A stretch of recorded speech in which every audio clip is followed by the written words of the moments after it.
This is the season of Advent, a time when we remember and wait for the little baby who is born to be the king that the whole world had been waiting for since creation.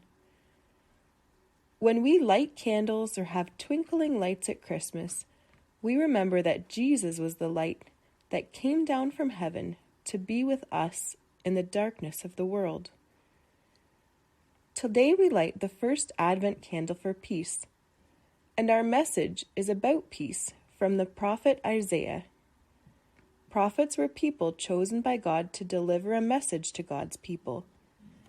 Many times the prophets had to deliver messages that were terrible news. God's people would forget the promises and amazing things God had done for them, and the prophets like Isaiah would warn them of terrible things that would happen.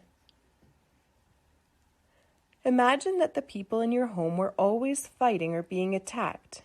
You never knew when someone might try and take your things or hurt your family. Or someone from your family might try and take something from you or hurt you. It would be a very terrible way to live, wouldn't it? That's kind of what life was like for God's people, Israel. Israel had seen many terrible battles and wars, and some wicked leaders that didn't trust God. They had been attacked by other nations and armies, and they fought each other like a big fight between brothers and sisters.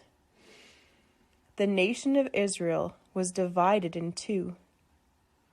The truth is, the whole world had been fighting and divided ever since sin entered in the Garden of Eden. And even today there is fighting all over the world. But Isaiah had a vision. God showed him that one day people would no longer be fighting each other. They wouldn't need swords, shields, or spears to fight and protect themselves against enemies. Someday, the people would come before God and live in peace. They would go back to farming and growing orchards with fruit, and they would love God and love others and listen to all that God said to them. They would live in peace. That peace is one of the promises of Christmas that Jesus brings to the world. The peace between all people and God will be fixed. God's people had to wait many, many generations after Isaiah's vision for the Prince of Peace to be born. But he came. And it might feel like we're still waiting a very long time for Jesus to come back and finish bringing his peace to the world. But we know that he will come again.